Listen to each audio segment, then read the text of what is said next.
on the next episode of Sips, Suds, and Smokes. On today's chat episode, we are talking with good old Boy Kendall. Hi, everybody. We're talking about beer for sure today. Obviously. Thinking back to those days, how many episodes did you think you would be on at that point in time? Oh, no more than 5. I thought I might do a few, and now I've lost count. I really don't know. Yeah, I didn't sit down and count, but I would say you've probably been on a good 200 episodes probably by now. As much as I love the beer component of this show, my favorite episodes were the hot chicken shows we did.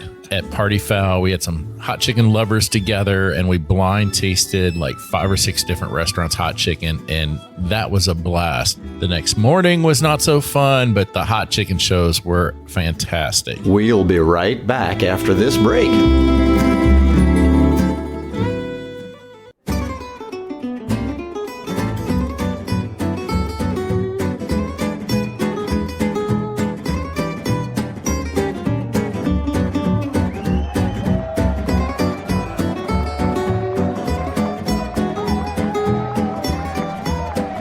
Brought to you almost live from the Dude in the Basement Studios. Why? Because that's where the good stuff is. It's Sips, Suds, and Smokes with your smoking hosts, the good old boys.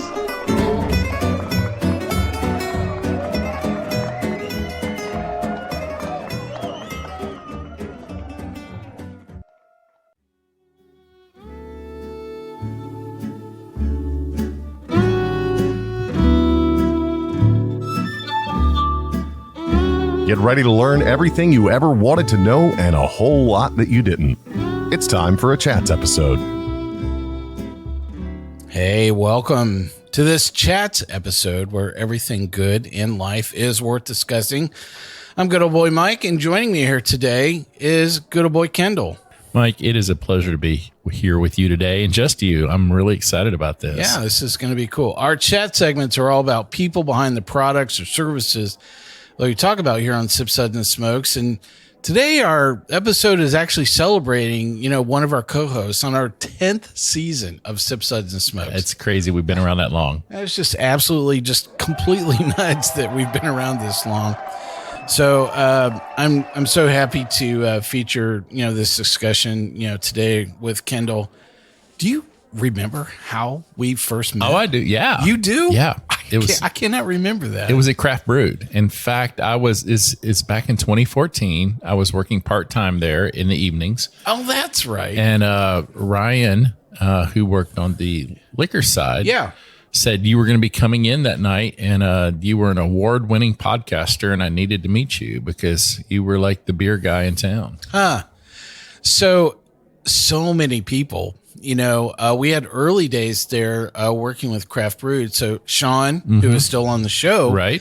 He had a period of time where he was not on, but we did, a lot of shows, there at Craft Brewed. Yeah, it was a fun place to go, and I still go there, even though I haven't worked there in years. But it's one of the best beer shops in town.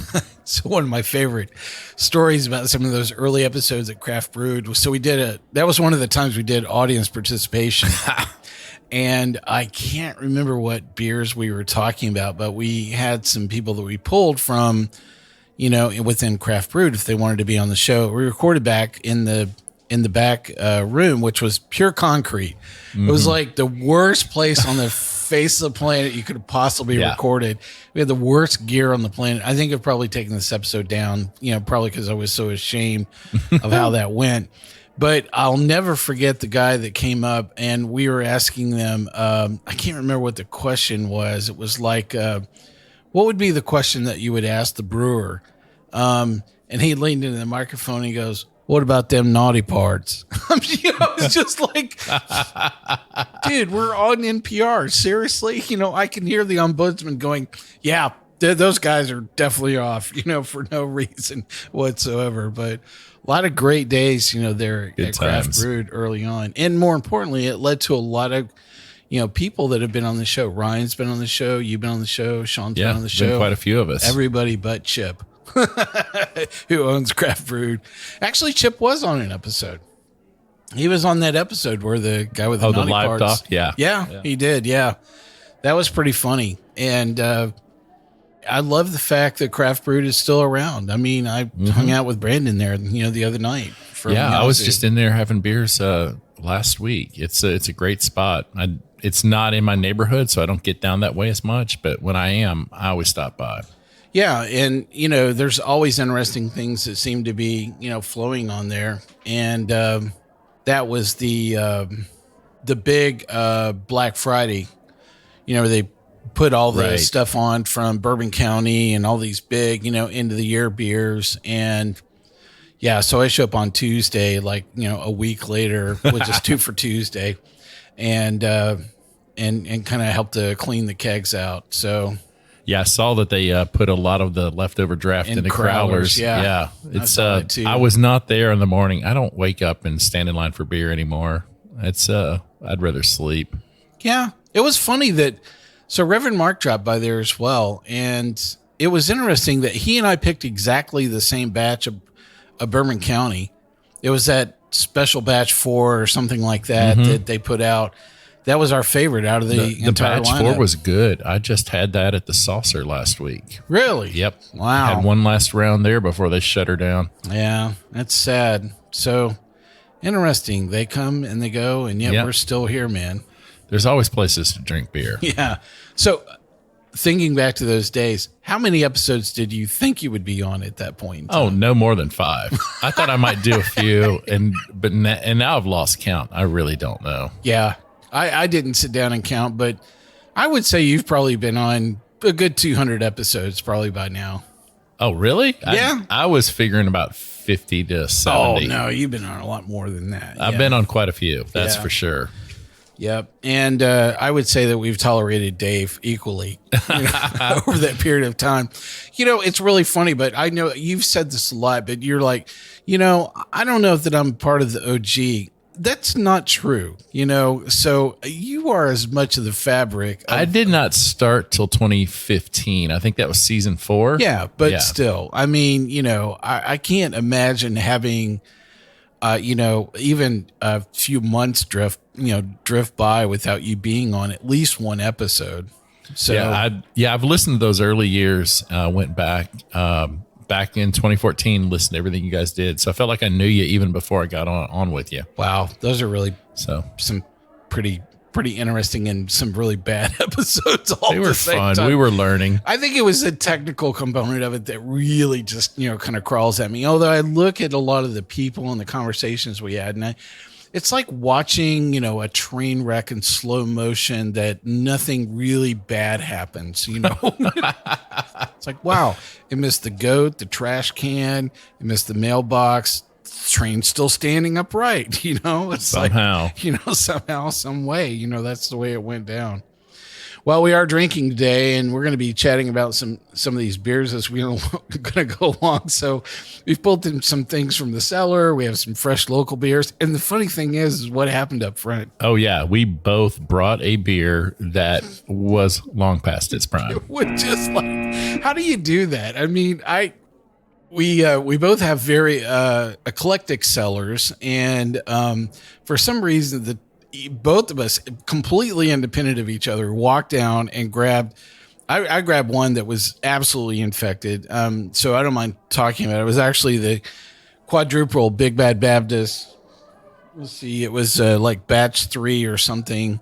Yeah, that was. I'm not sure what went wrong, but there was a little sourness to it. It wasn't terribly funky or wildly off. Like you were reading on all the things that they dropped it into secondary barrels. It was like in a bourbon barrel, in a rum barrel. They had barrel-aged chocolate, barrel-aged almonds, barrel-aged coffee, and that all came together, and there's just too many opportunities. You picked up a bug along the way. For a bug to sneak in, Definitely. And I think that's what happened. And this beer has aged so long now that it really comes out. If you drank it fresh, you would have never noticed. I agree, and I'm sorry I missed that moment to enjoy that fresh for sure. And then what was funny is that you followed right behind me and brought a beer. I brought a beer. It was a collaboration between Blackberry Farm, Chester King, Creature Comforts, NOLA Brewing, and Rhizome Productions for the Newey Belge series in 2018. It was called Pleiades.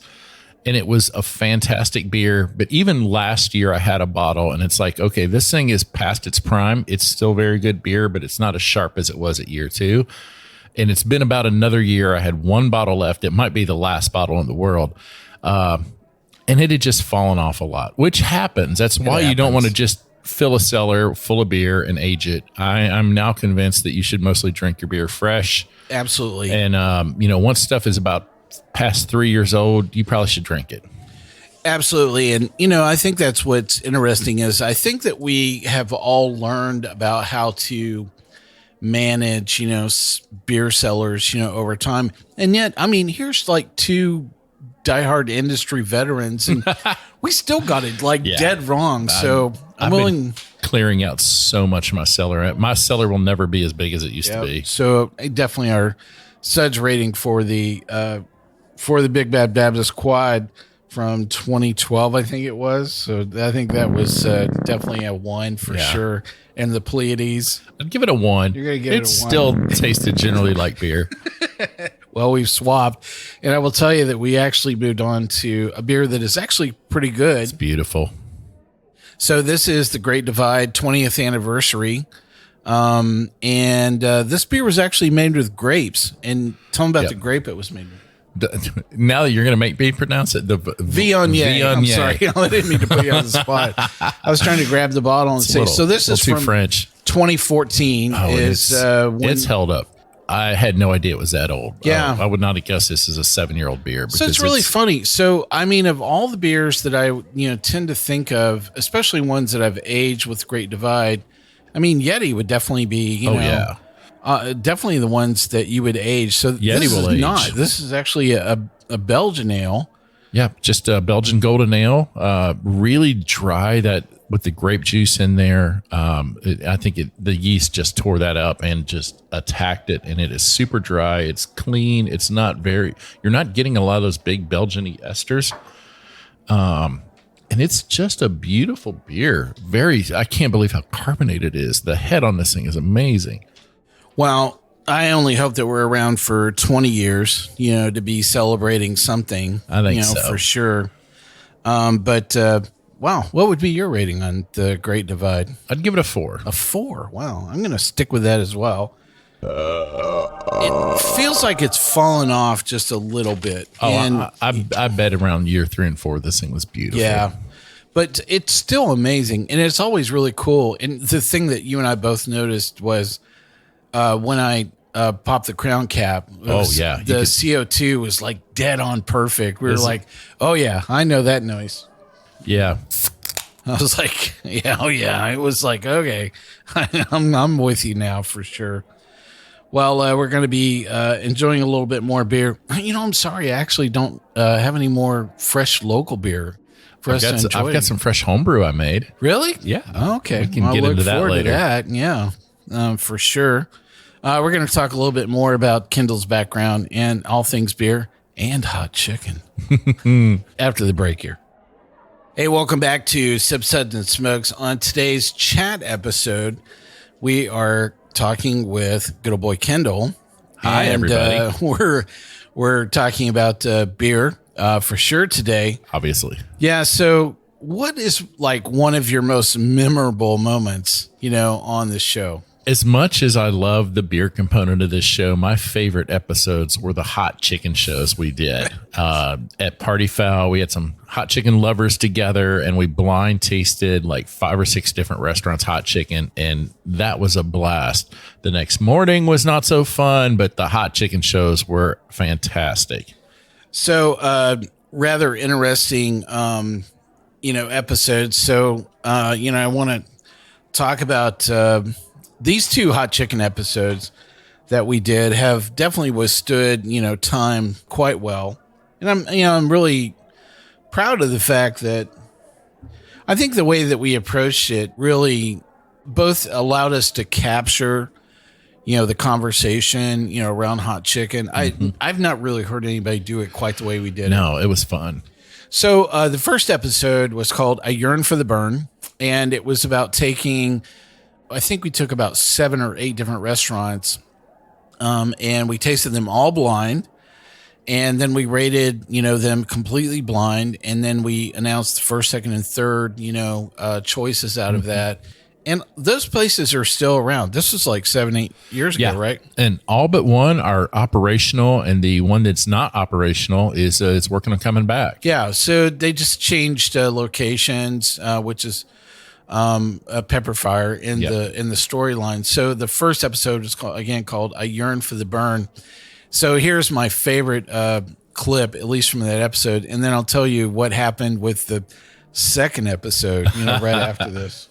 Going to be good old boy Kendall and his top 3 picks. So take it away, Kendall. What's your number 3 pick? Well, can I do a good old gal Juliana here?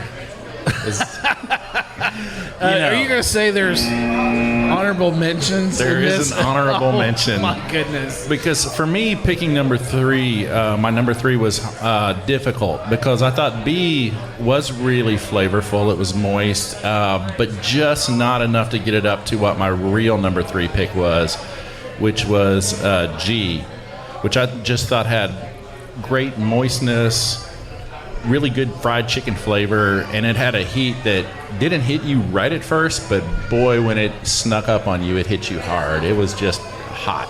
I think F and G both had a little bit fresher. They were hotter in just the temperature of the chicken. They may have come out of the grease a little later in the process compared to the others, because obviously we can't taste all of these restaurants all at the same time, all at the same temperature. So yeah, that might be it. The last 2 to me were just hotter off the grease. Yeah, I agree with that too. They seemed like they were fresher and just right out. So, but back to your ratings. Sorry. Yeah, I really like G, and I was going to give that a smokes rating of 2. This has my attention, but I yearn for the burn. So you have another number 3? Is that what you're saying? No, that was my only number 3. Oh, well. G. But my almost... He liked B, but it didn't quite cut it for 3. Almost number 3 was B. So my number 2 pick is F. Ooh, which I also thought was 400 degrees. It's pretty funny how I think we're all saying that because I wrote that down. It was crisp, very moist. I don't know the way to describe the flavors these guys did, but it was just hot. And it's the one that really hurt me a little bit. But if you want just heat, that's the one to go for. But I didn't think it was, to use a beer term, as well balanced as I was looking for. So, yeah, that was my number 2 pick, and I'm giving that a smokes rating of 2. So that's my attention, but I yearn for the burn. So you're saying the hot profile was pretty good off that one? Yeah, it was. The hot profile. So my number 1 pick was C, and I liked it because I thought it was very balanced. Just rich flavor, just tastes like great fried chicken. It was crunchy, it was delicious, and the heat on that one didn't just hit you in the face, but it really builds. At first, I didn't even think it was very hot. About 30 seconds later, it's very hot. And I just like the way it was just all around a great one for me, and I want to give C a smoke rating of 3. How about that? Very nice. I'll just go away so I can enjoy this. A lot of 3s. Managed to hit this. That was fun. So it was really, I actually don't remember the key to that. Do you remember what your 1, 2, 3 ended up being?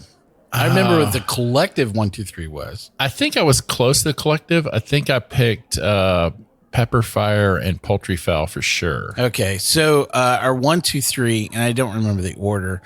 Well, I remember the top was 400 degrees. Well, yeah. And then I want to say that pepper fire came in second, and party fowl actually came in third. Yeah, party fowl made the list. Actually made the top 3. And it was a real surprising moment for all of us because it was interesting. We were actually recording there at Party Foul, and I don't believe that any of us walked into that place and said, "You're worthy," Yeah. and really thinking that they were going to make at the time. list. Party Foul was new to the game. Yeah, they hadn't earned the love of a lot of Nashville hot chicken lovers. And they had sorted through a lot of recipes. Yeah, but that day it was good. They were making good hot chicken. So I love the second episode that we did. I don't want to spend a whole lot of time on this, but all I have to say is the name of the episode was "You Are an Idiot." And so it was, so we did a blind tasting of the hottest of the hot chicken in Nashville. And so It's rough. What's funny about it is it's the only episode that we've actually sent anybody to the hospital in. So what happened is that the episode itself was we tasted the hottest of hot chicken in town blind, and we actually was an audience participation show. And we had people that came up and they were tasting along with us. And one of the things that they had to do was they had to taste it and rate it along with us. But before they could sit down or get a drink of something, they had to say the Pledge of Allegiance successfully before. And I can't begin to tell you, when somebody is under physical duress, they would skip a whole section. They go, I pledge allegiance to the flag and to the republic. And start over again. You know, you're like, wait a second. And it was just so hilarious. So listen, if you missed either one of those episodes, go back and check it out. The story of why we sent somebody to the hospital. So the cooks were actually downstairs. Their kitchen is below ground at Party Foul in the basement. And one of the cooks actually got into some of the hottest of the hot that they were checking out. And one of them was Executioner from Big Shakes. And they actually have a contest, where people are tasting Executioner. I forgot what the other hot one is. It's actually a step up from Executioner. Anyway. I'm not even aware of that one. I would not go there. It actually you have to sign a waiver. Ooh. And we actually had the participants sign the waiver from the audience that day, but one of the cooks, got into it downstairs, and they actually wound up in the walk-in cooler, doubled over, and we actually had to call in paramedics to come in and check out on them. They had to hang an IV, and flush them out with tons of water. That was crazy. All I know is there was not enough chocolate milk in that building that day. Was there? It was hot. It was a great episode, though. And I know that we're going to go back and reprise it, Yeah, we need to do it again. Just need to refresh it just a bit, There's some interesting things that have, I think, been introduced into the, hot chicken market. And but that's the thing I love about Kendall is that a lot of people, you're like, oh, Kendall's a beer guy. He has his, Cicerone, and there you are hanging out with us, in the middle of this hot chicken episode, hanging with Sparky and I both. I mean, it's love like hot chicken. Yeah. And even, we go out with Trent and Sparky all the time and we're like, yeah, we're totally in, I can't hang with them, in terms of the heat that they enjoy. Yeah. But, I'm about a middle of the road guy. Well, and I'm a flavor guy. I'm not like a heat person. Yeah. So, Absolutely. It's got to be good chicken. And yet you'll find all of us sitting there in 400 going, Aki, thank you so much for, making this chicken, for us today. Please stay around. Can you just expand just a little bit? One more location. That would be great. So you have a day job. I do. In the middle of all this. I do have a day job. I'm a community and content manager for a large Nashville healthcare technology company. So I manage online communities. I've been in healthcare tech for over 20 years. I used to do the really techie stuff, building the software, testing it. And I've moved more user facing. And so now it's just interacting with our customers and our users on the online communities. It's a fun job. I really enjoy what I do. Well, and you also work with Lev, who runs Rhizome. So my day job's healthcare tech. My night job, weekend job, is I work with Rhizome Productions, which is, I think, the premier beer event production company in the Southeast. We do, going to brag on us, but I think we do some really great festivals, like the Winter Warmer, East Nashville Beer Fest, rest in peace, the Shelton Brothers Festival. We run some good events, and it's a lot of fun doing that. It is really wild that, the number of, events that, our cast members go to. And yet we have this very interesting connection with somebody that's what they do, are run these festivals. And you can definitely see a marked difference between, some people that are doing this, really, really well, and some people that are, kind of missing the mark, in some various places, kind of along the way. Yeah. So there's a lot of people there's a lot of fest these days, and it's really easy to throw a fest. It's really difficult to throw a Great Fest. All right, so we have to chat about the beer we're enjoying here. So this beer is from Clown Shoes, which is Millionaire, and this is finished off in a cognac barrel. I'm liking it. To be honest, I've not been a fan of a lot of Clown Shoes beers. I've had a lot of bad beers from them over the years. That just, big bombers of just interesting stuff. And you pick it up going, I wonder if this is any good. And this one is. So if you want to know where this clip came from, this is why this exists. Banned once again. Because after we had Clown Shoes on, this was like episode maybe 12 or something like that. We talked about Clown Shoes and I just hated it. I was banning every beer. They just suck so bad. I mean, it wasn't like one beer. It was like one beer after the other. And I just was not enjoying any of them.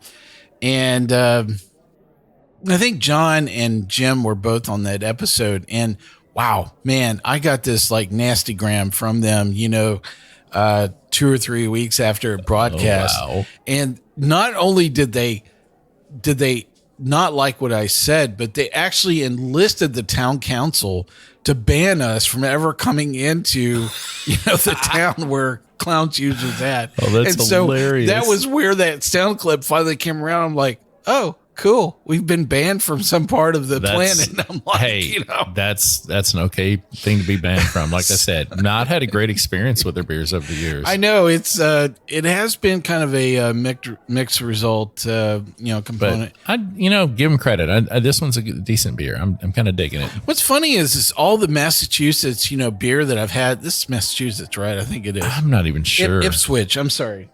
It's Ipswich. Pretty sure. Let me look here at the label real quick. If I can figure out where it's from. I'm pretty sure it's Ipswich is where this is. Yeah. So they totally said, I'm sorry, but you're not welcome here. So yeah, every time that's fine. Yeah, you hear that sound clip. That's where that originated.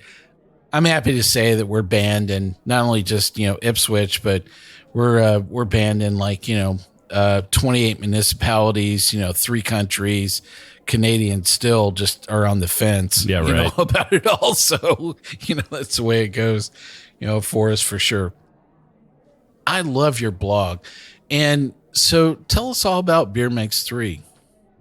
Yeah, so June and I started Beer Makes 3 in 2012. I'll gotta admit, it's not as active the last few years as it used to be. I think a lot of blogs go that way, but we still published a few posts a year. We started out because we both love beer. We like, learning about beer and kind of teaching other people about beer. So we just wanted to share our knowledge. Over the years, it's turned more into maybe a travel beer blog. Most of the posts we do are about places we go to drink beer. And some of that has come over to the show. I mean, you guys have done a couple of episodes together. Mm-hmm. Not nearly as many as I wish the two of you would do together. She's been on a few times, but it's been fun. So we recently took a beer trip to Salt Lake City. Got an article about that. It's a great beer town if you haven't gone. But yeah, we've traveled all over the country drinking beer, and we try to write about that. Working on one right now from our trip to Austin. We actually hit Austin, Shiner, and San Marcos. Was it weird? Austin was a little weird. Was it weird?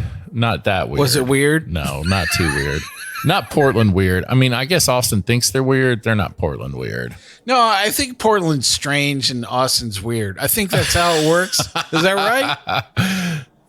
But I loved Austin, but it was a good trip. But yeah, so we like drinking beer all over. Well, I really love those shows that we did about Oregon.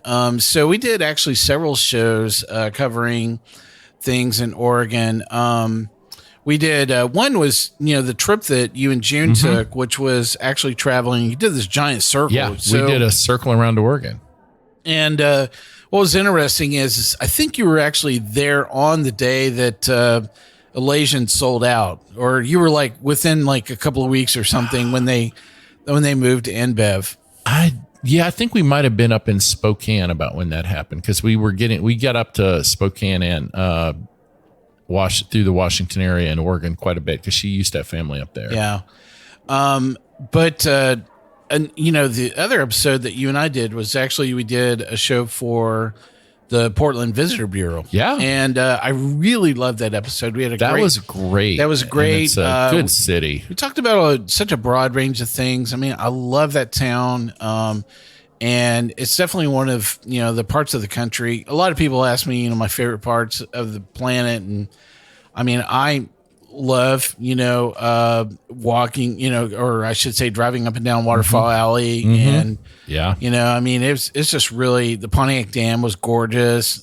The Pacific Northwest is gorgeous, and I'm falling in love with the Mountain West too at this point. I've spent a lot of time in Utah over the last few years, Utah, Colorado, down through New Mexico. It's a great area. You don't have good hot chicken out there. What are you going to do with that? No hot chicken. I've had hot chicken in other cities, and it's usually disappointing. Are you packing coops like me? No. I'm packing coops. I don't mind to tell people that I have a to-go plan, always, for hot chicken. All right, so you've taken the certification process to a new level of crazy, all right? So you're one of a handful of people on the planet to become a master Cicerone. Not a master. Not advanced. A master. So an advanced I'm not that Cicerone. crazy. Yeah.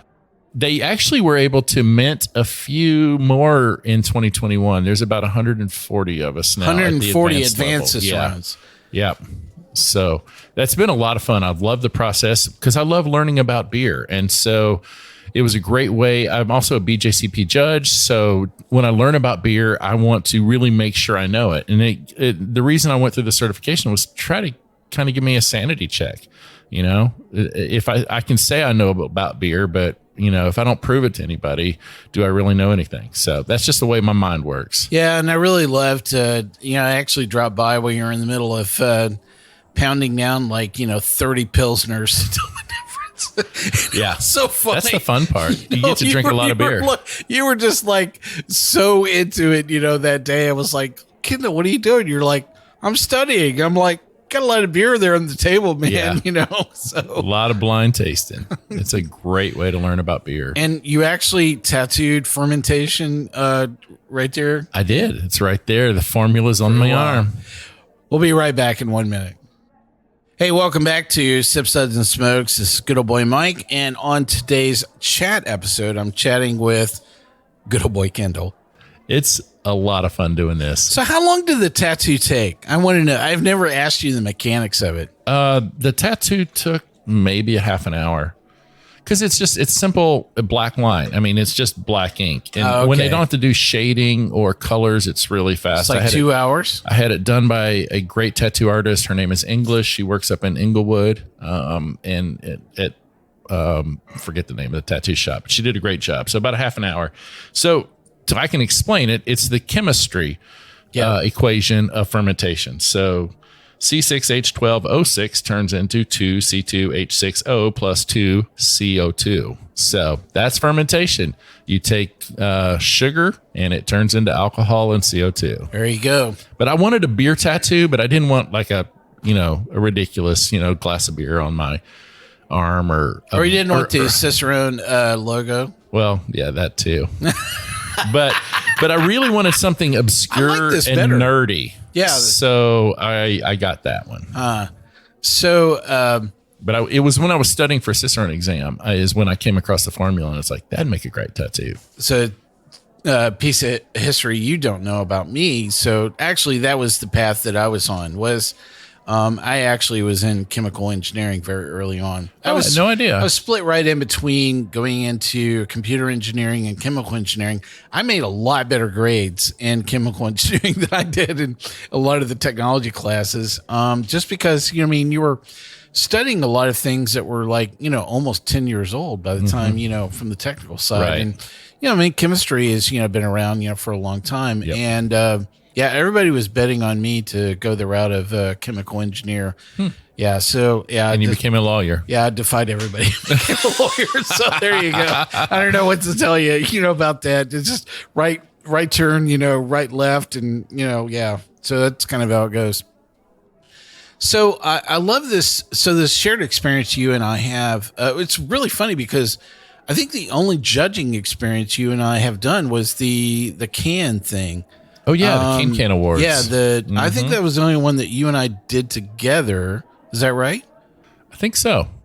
Have you judged? Let's see, did you do some pre-judging at the Nashville or the National Homebrew Competition? I did do some of those with Art, and I did some of the Clarksville events as well. But I don't think I actually was there like on the same days with you. Right.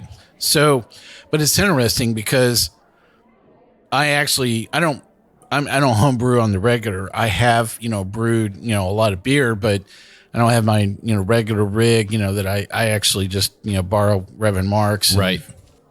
Use his rig for anything that I'm doing. But it's very interesting when especially as to sit with a friend or more importantly a cast member like you. I mean when you're looking at a judging sheet, I mean, do you approach it from the bottom up or the top down? Top down. Yeah. So you're thinking that every beer is worthy and you're just looking for flaws within it. Is that I don't mean to paraphrase. Yeah. I mean, where I start is I'm very subjective. It's just like, I'm going to tell you what I'm experiencing, what I'm feeling, what I'm tasting, what I'm seeing. And that has no bearing necessarily on the quality or the goodness of the beer. This is just what I'm experiencing. Then I kind of compare that with the guidelines, the checklist, and that's where you come up with your score. So there's a subjective side, there's an objective side, and all judges are different, but the more you judge, you kind of get into that rhythm of kind of knowing where a beer is. Like, I can taste a beer and say, this is a 20, this is a 30, and this is a 40 on a scale to 50. Yeah. Because it's either an okay beer, a good beer, or a great beer. And you almost on first taste, that. And then you start kind of dissecting it and coming up with the reason why you're pinning it a certain score on it. So it's a lot of fun. And I love that process. It's very, you've got the basic categories of appearance, aroma, mouthfeel, flavor, and overall. And it's and it's not that different from the sommelier process, that deductive tasting process of sight, nose, flavor, that they use. It's just, what do you see? What do you smell? What do you taste? Well, and I love how all that kind of bleeds over to the show because we have a lot of, BJCP, judges, sitting there on a lot of the beer shows. And yet what I love is that we don't all approach it the same way. No. Because I'm a bottom up guy. I mean, I'm like, you all suck. You're not worthy. Prove me, otherwise. I was actually thinking of a beer that I judged quite a long time ago from Jerry. I don't mind to mention his name, who made a jalapeno blackberry milk stout. Oh, and wow. To actually poured that right into a glass. Yeah, that could go one of two ways. Yeah, guess which way it went. I never thought that somebody would actually go in the negative direction from you're not worthy to, oh my God, this sucks. You should stop making beer, but yeah, it really did, get pretty bad, for sure. But so I really love the methodical way that you break down, beer in your tasting notes. And so, which, we're all sitting there at the table, but I love the fact that we don't have a group think process. Right. I love the fact that, when we're sitting there and we're tasting, like 8 beers, I mean, I can't begin to tell you how many beers you and I have sat, 4 feet across from each other. And you would think that we were on opposite ends of the planet, from each other, about what we were tasting. All the time. Yeah. Completely opposite. Yeah. And then there's other times we're like spot on. We absolutely agree. And, so, and I don't think that either one of us have the goal to either be right or correct or to be, I want to say the same thing that you do. I love just how honest and independently, that you and I have so much space, for each other that there is no way that I would say, I just don't believe what Kendall's tasting, or his palate's off or, anything. Everybody's like palate's different. We all have different experiences and we all have different preferences. So, no two people are going to agree on a beer. And that's the hard part when you're in an official judging session is, coming to an agreement because two people judge every homebrew at a competition. So there is some It's not just one person's opinion, and you try to get into a ballpark range. Well, in that, I like that negotiation process that you tend to go at the end after you've gone through the score sheet. Yep. You're actually consolidating, with each other, kind of like, where can we arrive at, a common thing. And there is a collaboration and a give and take that you're doing with the other person. And I actually like that as an enriching process. And I mean, we judge a lot of other things, outside of beer. And that's one component that I actually miss. And, because everybody has blind spots too. So judging with somebody else sometimes helps you see something you totally missed. Yeah. I'm always perfect until somebody says that I've done something wrong. And then, that's usually Juliana, but that I usually arrive at the same point where I probably should have been all along. So, but I love the fact that, all right. So, one quick question before we close out. So who's your favorite person in the craft beer scene? Oh, that's an easy one. Are you going to say Ken Grossman? No, Ken would be in my top 5, along with Garrett Oliver and Sam Calgione and some cool people I've met. It's not like I'm just throwing out names. I've met these people. We've met all these people. I've drank beer with these people. These are people that know us. I drank beer with Garrett Oliver once at like 1 a.m. in a bar in Indy. It was wonderful. He just regaled us with story after story. I'm sorry, but Ken Grossman, holding up a whole bunch of hops going, Mike, Kendall, what do you think of this? Yeah, that tour at Sierra was special. But my first the person I love in this industry more than all is Julia Hers. Oh yeah, she's absolutely special, and she just got a new job. I'm so excited for her. Gig, man. Yeah, she is the new homebrewers executive director for the American Homebrew Association. I love that.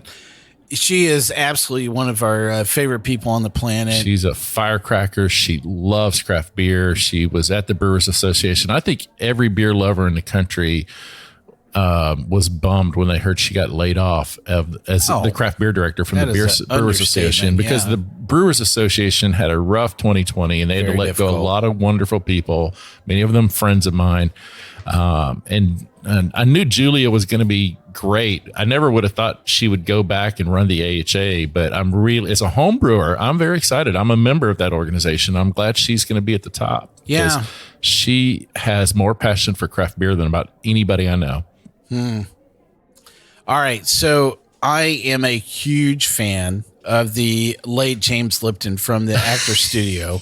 And I always wish that I could have answered these closeout questions. And I love going through these, but now it's your turn to go through them. You're nervous about this. Yeah. This is what I love about this. All right. So don't overthink it. Okay. Yeah. All right. So what's your favorite word? Beer. What's your least favorite word?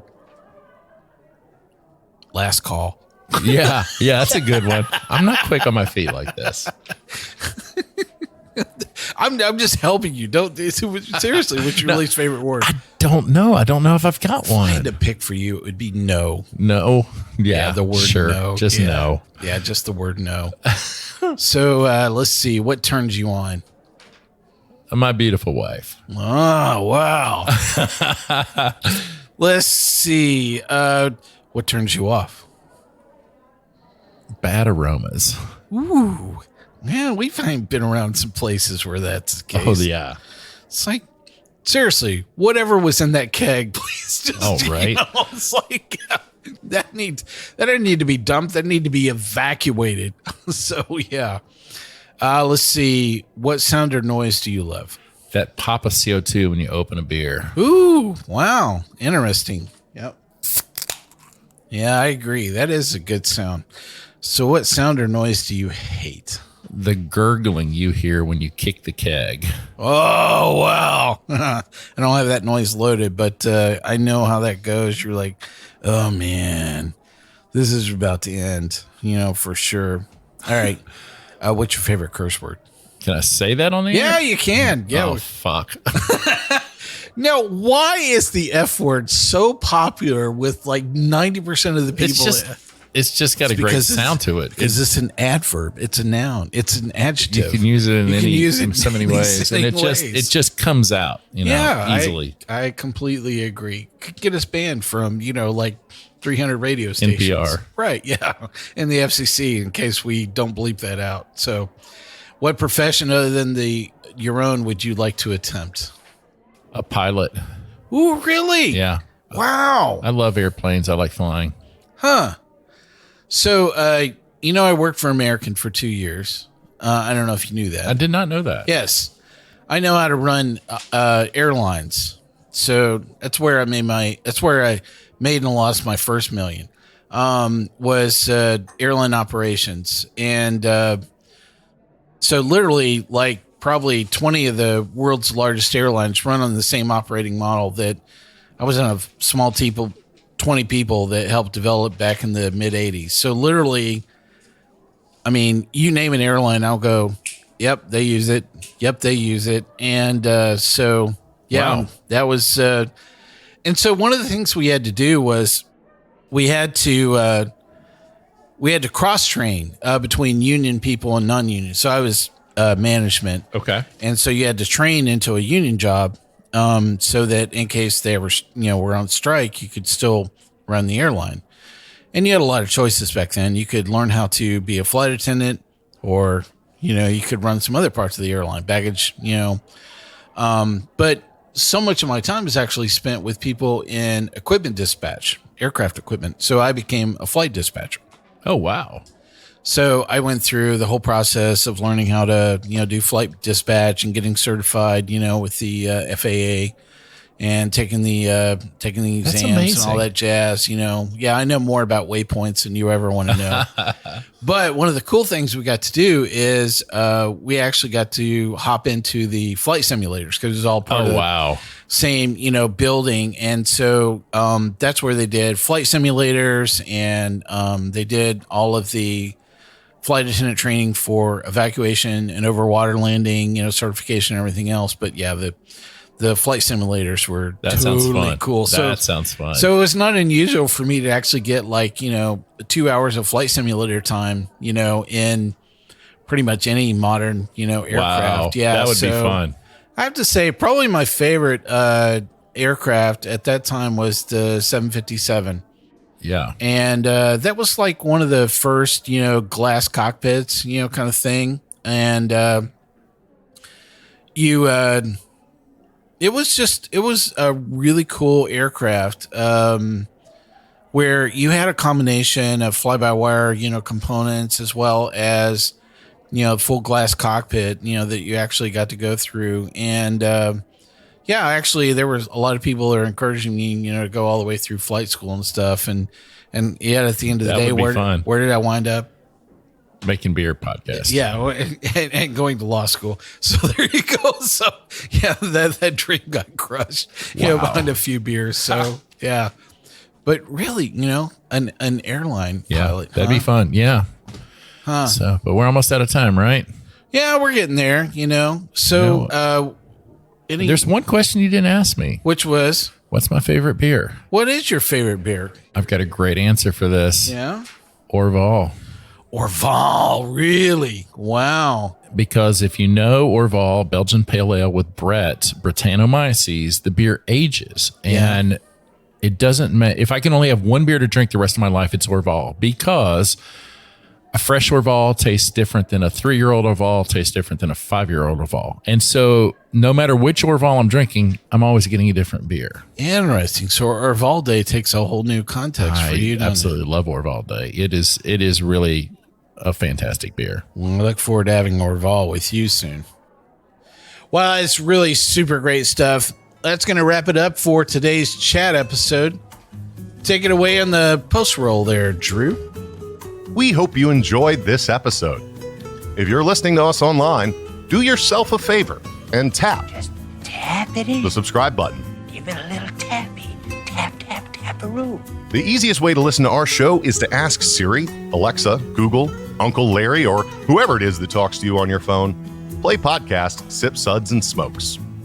We love your feedback, and you can reach us at info@sipsudsandsmokes.com. Our tasting notes flow out on Twitter and Instagram with our handle @SipSudsAndSmokes, and our Facebook page is always buzzing with lots of news. You'll also be able to interact with the thousands, millions, and millions of other fans on those social media platforms. Do us a favor. Take the time to rate this episode if you're listening to us online. That's a big help to us, and we get to see your feedback as well.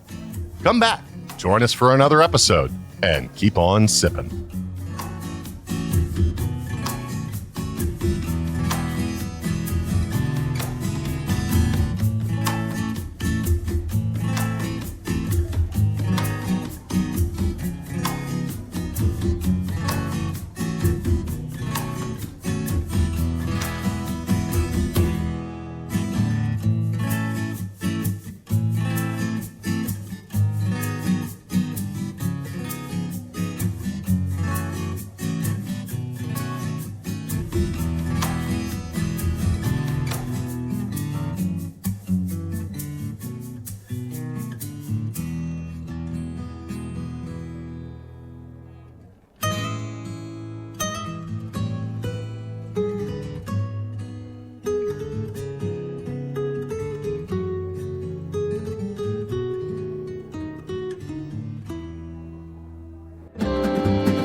This has been a One Tan Hand production of Sip, Suds, and Smokes, a program devoted to the appreciation of some of the finer slices of life. From the Dude in the Basement Studios, your hosts, the Good Old Boys, will see you all next time.